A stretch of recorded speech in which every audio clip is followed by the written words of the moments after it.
கர்த்தருடைய பரிசுத்த நாமத்திற்கு ஸ்தோத்திரம் உண்டாவதாக. கர்த்தராகிய இயேசு கிறிஸ்துவின் நாமத்தில் உங்களுக்கு கிருபையும் சமாதானமும் உண்டாவதாக.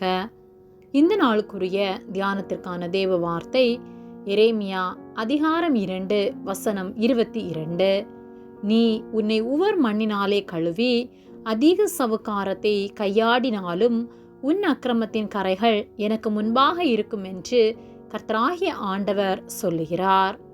பிரியமானவர்களே, கர்த்தருடைய பிள்ளைகளாகிய நாம் உலக காரியங்களுக்கு, உலகத்தின் ஆசை இச்சைகளுக்கு அதிக முக்கியத்துவம் கொடுக்காமல் உலக காரியங்களை பின்பற்றி அதனால் நாம் நம்மை தீட்டுப்படுத்தி கொள்ளாதபடிக்கு கர்த்தருடைய வார்த்தைகளின்படி நடந்து அவருடைய வார்த்தைகளுக்கு கீழ்ப்படிந்து நம்மை பரிசுத்தமாய் காத்து கொள்ள வேண்டும்.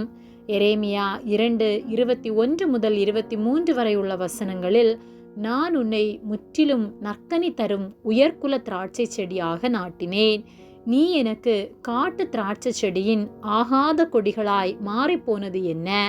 நீ உன்னை உவர் மண்ணினாலே கழுவி அதிக சவுக்காரத்தை கையாடினாலும் உன் அக்கிரமத்தின் கரைகள் எனக்கு முன்பாக இருக்கும் என்று கர்த்தராகிய ஆண்டவர் சொல்லுகிறார்.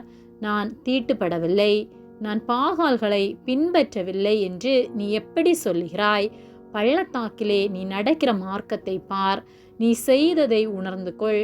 தாறுமாறாய் ஓடுகிற வேகமான பெண் ஒட்டகம் நீ என்று சொல்லப்பட்டுள்ளது.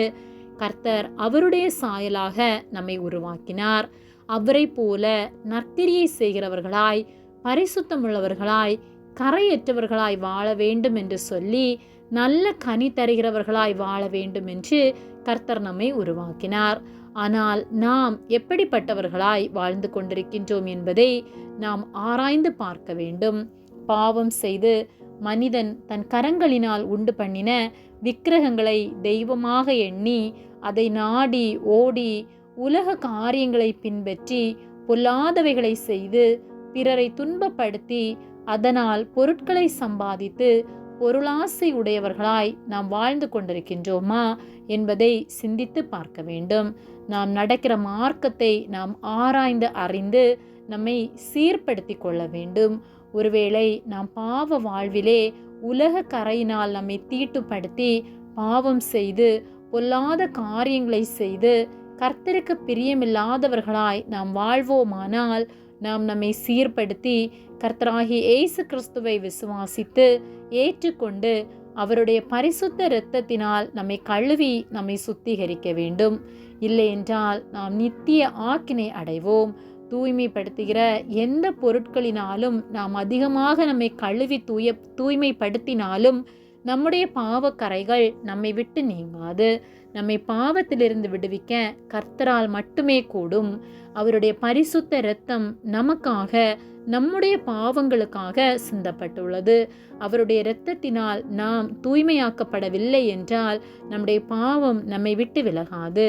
ஆகவே கர்த்தராகிய இயேசு கிறிஸ்துவை விசுவாசித்து ஏற்றுக்கொண்டு அவருடைய பரிசுத்த இரத்தத்தினால் நம்மை கழுவி சுத்திகரித்து பரிசுத்தம் உள்ளவர்களாய் வாழ்வோம்.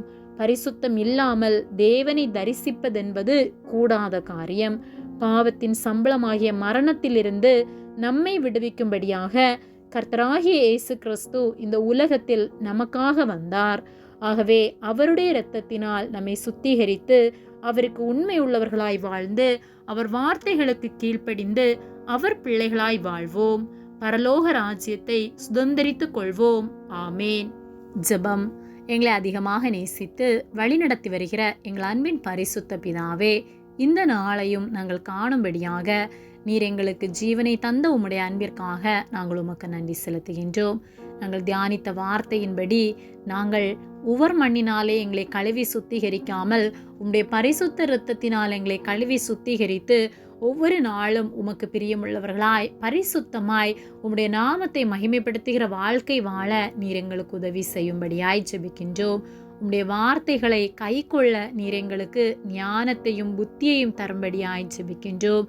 பாவம் செய்யாதபடிக்கு நீர் எங்களை காத்து நடத்தும்படியாய் ஜெபிக்கின்றோம். எங்களை தாழ்த்தி உம்முடைய கரத்திலே ஒப்பு கொடுக்கின்றோம். இயேசுவின் நாமத்தில் ஜெபிக்கின்றோம் பிதாவே, ஆமேன். கர்த்தர் உங்களை ஆசீர்வதிப்பாராக.